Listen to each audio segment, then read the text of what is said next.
সুপ্রিয় দর্শক সবাইকে পবিত্র মাহে রমজানের শুভেচ্ছা। আপনাদের রমজান মাস কেমন কাটছে? আমার কিন্তু খুবই ভালো কাটছে, বলবো ব্যতিক্রম কাটছে, কারণ প্রতিদিন আমি এই মাসে আপনাদের সাথে শেয়ার করছি নিত্য নতুন মজাদার ঝটপট ইফতার রেসিপি। শুরু করছি আজকের এসিআই পিওর গুঁড়া মশলা ইফতার express powered by ACI Nutrilife rice bran অয়েলের নতুন এপিসোড। আমি আছি রুকায়া জাহান চমক আপনাদের সঙ্গে, আর আমার সঙ্গে আছে বিশিষ্ট রন্ধনশিল্পী হাসিনা আনসার। হ্যালো আপু। হ্যালো, রমজানুল মোবারক। রমজানুল মোবারক, কেমন আছেন আপনি? আলহামদুলিল্লাহ ভালো আছি, আপনি কেমন আছেন? খুব ভালো আছি। আর আপনাকে দেখে বা আপনার হাসি দেখে আমি কিন্তু রিফ্রেশ হয়ে যাই রোজার মধ্যেও। আর আপনি আমাকে যে নতুন নতুন রেসিপি শেখাচ্ছেন এবং দর্শকের সাথে সেটা আমি শেয়ার করতে পারছি, আমার কিন্তু খুব ভালো লাগছে। আপু, আজকে আমরা কি রান্না করছি?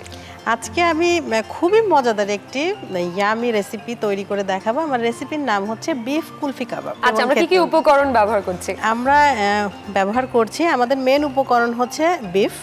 এখানে আমি 1.5 কাপ মতো বিফ নিয়েছি এবং মোজারেলা চিজ, আদার গুঁড়া, এখানে হচ্ছে অরিগ্যানো নিয়েছি, গরম মশলার গুঁড়া নিয়েছি, রসুন গুঁড়া নিয়েছি, গোলমরিচের গুঁড়া, লবণ, একটি ডিম, ময়দা এবং বেডক্রাম নিয়েছি, আর হচ্ছে অ্যালুমিনিয়াম ফয়েল রেখেছি ডেকোরেশনের জন্য, এবং আমি আর নিচ্ছি এসিআই পিওর হলুদ গুঁড়া, এসিআই পিওর মরিচ গুঁড়া। এখন আমি নিয়ে নিচ্ছি হচ্ছে 1.5 কাপ পরিমাণ বিফ। আমি এটা কিমা করে নিয়েছি, এবং আপু আমি কিন্তু হাত দিয়ে মাখাবো এবং আমার হাতটা কিন্তু নিট অ্যান্ড ক্লিন আছে। আমি সুন্দর করে রানিং ওয়াটারে হাতটা 20 সেকেন্ড খুব সুন্দর করে ধুয়েছি। আমি এখানে আদার গুঁড়াটা দিয়ে দিচ্ছি, চাইলে কিন্তু আদার পেস্টও দেওয়া যায়। আমি এখানে রসুন গুঁড়া দিচ্ছি 1/2 চা চামচ মতো, অরিগ্যানো দিচ্ছি 1/2 চা চামচ, খুব সুন্দর ফ্লেভার হবে।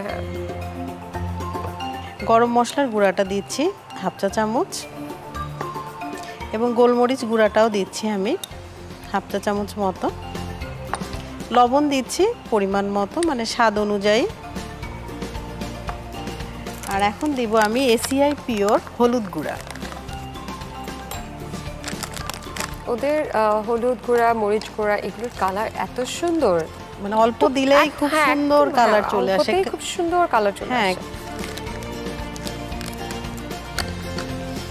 আমি নিজেও কিন্তু এসিআই পিওরের সকল মশলা ব্যবহার করি। আমার রান্নায় অন্যরকম একটা স্বাদ আসে। সবাই বলে যে রান্নার ভিন্নতা এসেছে, আগের থেকে আরও বেশি রান্নার স্বাদ হয়েছে।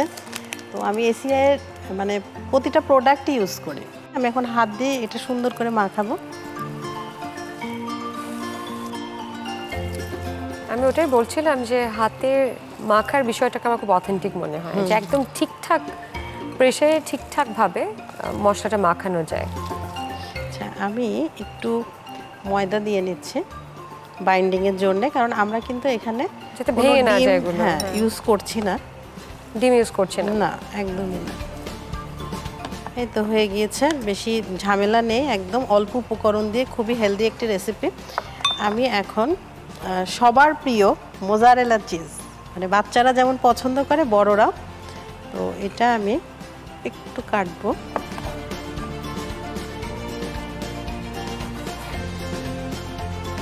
এটা আমরা কিভাবে ইউজ করছি? ফার্স্টে তো আমি এটা কাঠির মধ্যে গেঁথে নিব। কুলফির মতো লাগছে একদমই দেখতে। হ্যাঁ, এই আর কি, ওই যে নাম দিয়েছি তো কুলফি কাবাব, সো লুকসটা তো আনতে হবে। তো এটাই হচ্ছে শেপটার জন্য রেসিপিটার নাম এটা হচ্ছে, তাই না? জি, আমি 2 হাতই ব্যবহার করছি, কারণ আমার হাতটা নিট অ্যান্ড ক্লিন আছে। মিক্সচারিং একটা বিষয় আছে বা শেপ দেওয়ার একটা বিষয় আছে, সেটাই। আর এটা যখন আমি ফ্রাই করব এবং ওরা যখন খাবে এটা চিজটা কিন্তু গলে যাবে, তখন খেলে মানে জাস্ট ওয়াও লাগবে আর কি, ভেতরটা একদম নরম হয়ে যাবে, একটা কুলফির ফ্লেভারটাই দিবে। হ্যাঁ, নামের সার্থকতা এই আর কি। লেয়ারটা সুন্দর করে দিতে হবে আমাদের। বাহ, এখানে মনে হচ্ছে হাতের কাছে বেশ নিপুণ হতে হবে। একটা জিনিস যদি দেখতে ভালো না হয়, আপনি তৈরি করলেন স্বাদ করে, কিন্তু আমি কিন্তু দুঃসাহস করব না এটা বানানোর। এটা আমি কোয়াইট শিওর যে আমি এই শেপ আনতে পারবো না। যে শেপটা আসবে সেটা দেখে আমার বাসার মানুষ হাসাহাসি করবে। আপনি কি কুইট করছেন রেসিপি থেকে? ভয় পাচ্ছি আমি। আচ্ছা আচ্ছা, হয়ে গিয়েছে। এখন আমি বাকি কাজগুলো সারছি। আমি আমি এখান থেকে দিয়ে নিচ্ছি, কারণ তাহলে সুন্দর দেয়া হবে আমাদের। এটা দিচ্ছে কেন?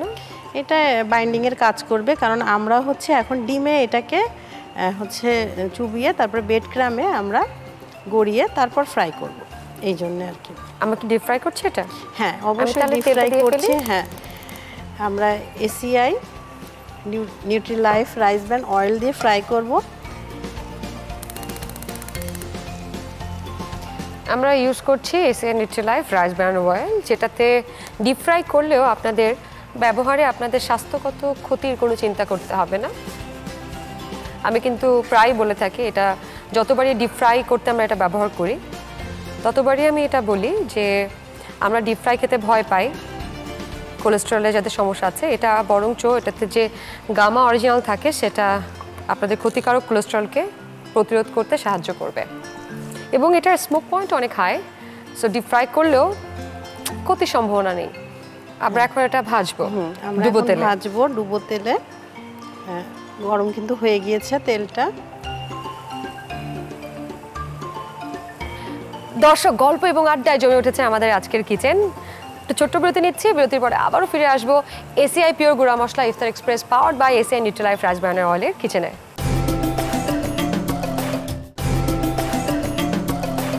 দর্শক, ছোট্ট বিরতির পর আবারও ফিরে এলাম এসিআই পিওর গুঁড়া মশলা ইফতার express powered by ACI Nutrilife rice bran অয়েলের কিচেনে। আজকে আমাদের কিচেন রান্না হচ্ছে বিফ কুলফি কাবাব। কত সুন্দর ভদ্র লাগছে কুলফি কাবাবগুলোকে, যদি এখনো কাবাব হয়ে বের হয়ে আসেনি সে তেলের মধ্যে থেকে তারপরে বের হয়ে আসবে এবং দারুণ লাগবে দেখতে। আমার এই রান্নার প্রসেসটাকে পৃথিবীর অন্যতম সুন্দর প্রসেসের মতো মনে হয়, কারণ কিছু উপকরণ দিয়ে রান্না করছি না, যাদের জন্য রান্না করছি তাদের জন্য আমাদের একটা ভালোবাসা, মায়া, মমতা, সমস্ত কিছুর মিশ্রণ একটা রান্না হয়। এটা কিন্তু শুধুমাত্র পেটে যাওয়ার একটা বিষয় না, এটা একটা মনে যাওয়ারও বিষয়। হ্যাঁ, তো রান্নার এই প্রসেসটা আমার কাছে আসলে বরাবরই খুব ভালো লাগে। It's a form of art. হ্যাঁ, আর যারা এই রান্নার সাথে জড়িত আছে তাদেরকে কিন্তু আর্টিস্ট বলে, রন্ধনশিল্পী। যখন কেকগুলা তৈরি করি, মানে এই যে কেকের যে ডিজাইনগুলা, এটা কিন্তু সম্পূর্ণ নিজের থেকে আসে।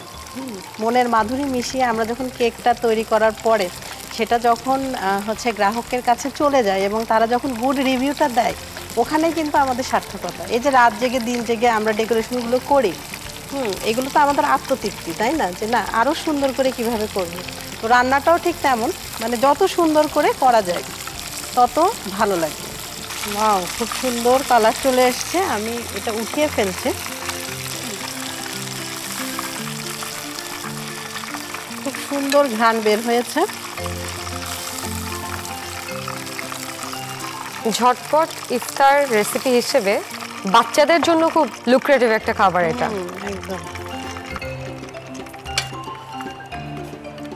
একটি কাবাব আমি কেটে দেখাচ্ছি। That's a revealing part.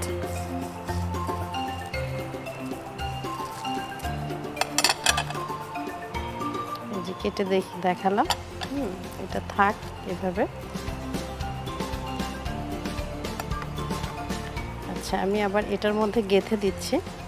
একটু ডেকোরেশন করব, খুব বেশি না, জাস্ট একটু ফয়েল পেপার দিয়ে আমি একটু মুড়িয়ে দিচ্ছি, তাহলে দেখতে খুব গর্জিয়াস লাগবে।